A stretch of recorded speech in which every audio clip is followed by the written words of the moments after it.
It's just taking up space, my stepsister Amanda said, examining her perfectly manicured nails. Besides, Dad agreed it was time to modernize the house. No one needs dusty old boxes cluttering up the attic. My name is Olivia Parker, and at 32, I was standing in my childhood home's attic, staring at the empty corner where my mother's memory box had sat for the past 8 years since her passing. The box contained everything from her: photos, letters, her favorite scarf that still held her perfume, and most importantly, her final letter to me. "That wasn't your decision to make," I said quietly, my hands trembling slightly. "Those were Mom's things, her memories." "Your mom's things," my stepbrother Jake corrected, leaning against the doorframe. "We're making room for Dad and Mom's stuff now. Time to move on, Liv. Move on." Like it was that simple. Like my mother's existence can be erased as easily as tossing a box into a dumpster. My stepfather Mark had married Diane 2 years after Mom died, bringing her 2 children, Amanda and Jake, into our home. They'd spent the last 6 years systematically removing every trace of my mother, replacing family photos with their own, repainting her favorite yellow kitchen a stark white, and now this. "When?" I asked, still maintaining my composure. "When did you throw it out?" "Yesterday," Amanda replied, checking her phone. "The garbage truck came this morning." "Don't be so dramatic, Olivia. It's not like you looked at that stuff anyway." But I had. Every Sunday morning, I'd climb up to the attic, sit cross-legged next to that box, and read Mom's letters. Sometimes I'd wrap her scarf around my shoulders, close my eyes, and pretend she was hugging me. They hadn't just thrown away objects, they'd thrown away my weekly ritual, my connection to her. "Dad said it was fine," Jake added, as if that made everything okay. "He's been talking about converting the attic into a home gym anyway." My stepfather Mark, the man who promised Mom he'd take care of me, who'd sworn to keep her memory alive. Now he was allowing his real family to erase every trace of her existence. What they didn't know, what none of them knew, was that the box they'd so carelessly tossed away wasn't the only thing Mom had left behind. A week before she died, Mom had taken me aside during one of her better days at the hospital. "Olivia, honey," she'd whispered, her voice weak but her eyes sharp. "Remember what I taught you about keeping things safe? About having a backup plan?" I'd nodded, holding her frail hand. Mom had always been clever about protecting what mattered. As an antique appraiser, she'd learned the value of preservation, of keeping precious things secure. "The memory box in the attic," she continued, "that's just for show, sweetheart. The real treasures, well, you know where to find those. When the time comes, you'll know what to do with them." Standing in the attic now, looking at Amanda's smug face and Jake's indifferent expression, I realized that time had come. Mom had known, somehow she'd known, that her things wouldn't be safe in this house forever. "You're right," I said finally, watching confusion flicker across their faces at my calm acceptance. "Maybe it is time to move on." As I walked down the attic stairs, leaving my family exchanging puzzled looks, I pulled out my phone and dialed a number I'd memorized years ago. "Mr. Harrison, this is Olivia Parker. I think it's time to open my mother's safety deposit box." The First National Bank's marble floors echoed under my heels as Mr. Harrison led me to the safety deposit vault. He hadn't changed much in 8 years, same silver hair, same kind eyes that had watched me grow up visiting the bank with Mom. "Your mother was a remarkable woman," he said, unlocking the vault door. "She knew exactly what she was doing when she set this up." Inside the safety deposit box, I found what Mom had truly wanted to preserve. The memory box in the attic had been a decoy, filled with replicas and copies. Here, in this climate-controlled vault, lay the originals: her great-grandmother's handwritten cookbook with authentic Victorian recipes, photographs dating back 4 generations, and most importantly, legal documents. But what caught my eye was a sealed envelope with "Open when they try to erase me" written in Mom's elegant handwriting. My hands trembled as I opened it. "My dearest Olivia, if you're reading this, they've finally done what I feared. Try to remove me from our home. I'm sorry you're going through this, but I'm not surprised. Mark always had a weak spine when it came to standing up to new love interests. What they don't know is that the house they're so eagerly modernizing isn't theirs to change. When your father died, I used his life insurance to pay off the mortgage completely. The house is in a trust, with you as the sole beneficiary when you turn 33. Mark has only been living there as a trustee. I've enclosed all the documentation, including the trust papers and the original deed. Mr. Harrison has been keeping them safe, along with something else you might find interesting. Mark never signed the final adoption papers for his new wife's children. He promised he would, but he kept putting it off. Legally, they have no claim to our family home. Be brave, my darling. Sometimes the quietest revenge is the sweetest. Love, Mom. I looked up at Mr. Harrison, who was smiling knowingly. 3 months, he said. That's when you turn 33, isn't it? I nodded, carefully placing the documents in my briefcase. They won't expect it, I said quietly. They think they've won. Your mother knew this day would come, he replied. She told me to remind you about the garden shed key when the time was right. The garden shed. Of course. Mom's private sanctuary, the one place Mark and his family never bothered to check because it was too dirty for them. I continued maintaining it over the years, keeping her roses alive, pretending to store old tools there. That afternoon, I drove home and headed straight to the shed. Behind the rusty lawnmower, under a loose floorboard, I found another box.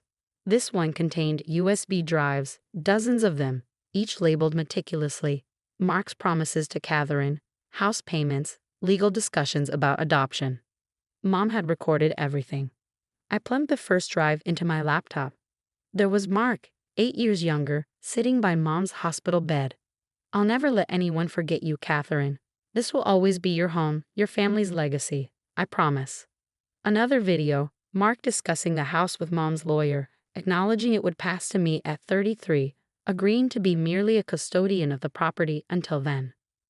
My phone buzzed. A text from Amanda. Dad's ordering a dumpster for tomorrow.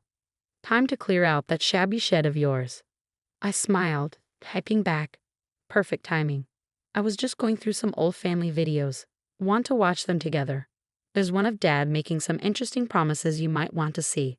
The response was immediate. What videos? Oh, just some things Mom kept.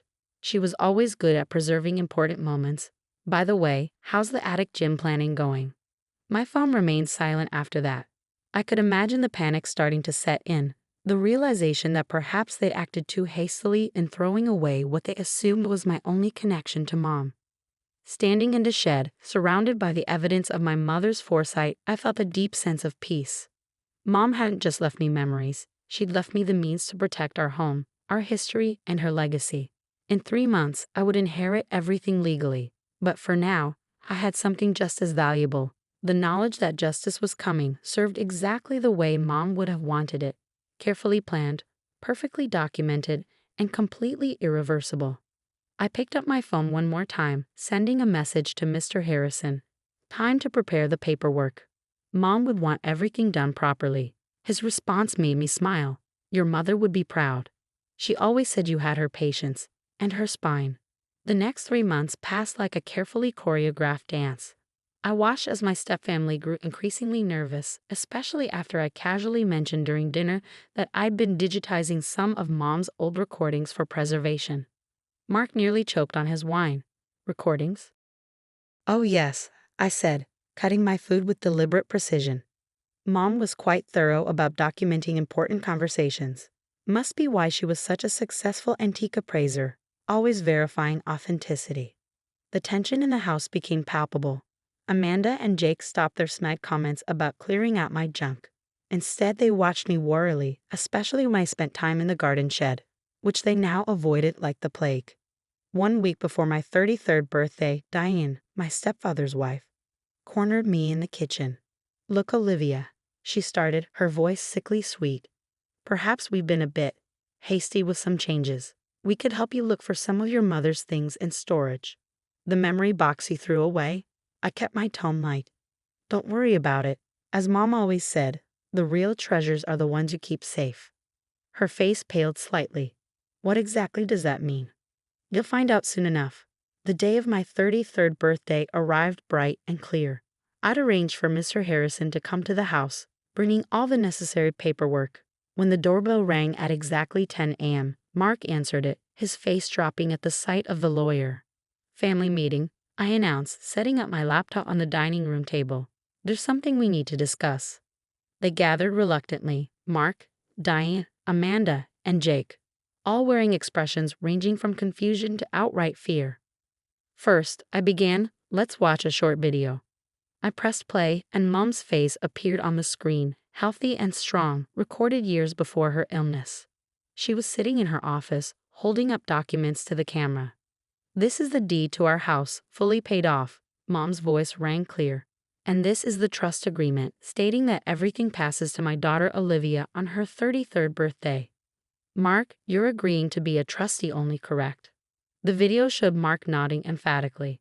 "Of course, Catherine. I'll make sure everything goes to Olivia when the time comes." I paused the video, turning to my stunned audience. "There's more, but I think you get the idea." Mr. Harrison stepped forward, placing a thick folder on the table. "As of today, the house and all associated property legally belong to Olivia. The trust terms are quite clear." But we live here," Amanda sputtered. "We're family." "Actually," I said softly, "legally, you're not." Mom kept copies of those unsigned adoption papers too. Interesting how they never quite made it to the courthouse. Mark slumped in his chair, the fight draining from his face. "Catherine, she planned all this?" "She knew you tried to erase her," I replied. "So she made sure I could protect what mattered most." I pulled out a stack of papers from my briefcase. "These are your eviction notices. You have 30 days to find new accommodation. Don't worry about the attic gym equipment. I'll have it donated to the local community center." "You can't do this," Diane protested. "Where will we go?" "That's not my concern," I said, standing up. "Just like my mother's memories weren't your concern when you threw them away. Karma, as they say, comes full circle." As they sat there, shell-shocked, I walked to the kitchen, Mom's kitchen, and pulled out her yellow paint swatches from my bag. "Oh, and I'll be repainting next week. Restoring things to their original glory, you might say."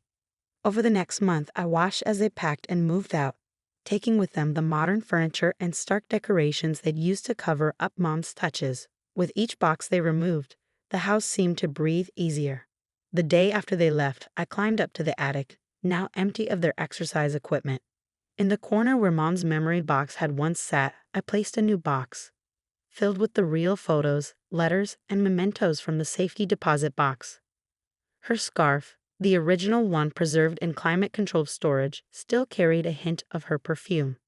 I wrapped it around my shoulders and smiled, pulling out my phone to text Mr. Harrison. "It's done. The house is back in the right hands." His response came quickly. "Your mother would be proud.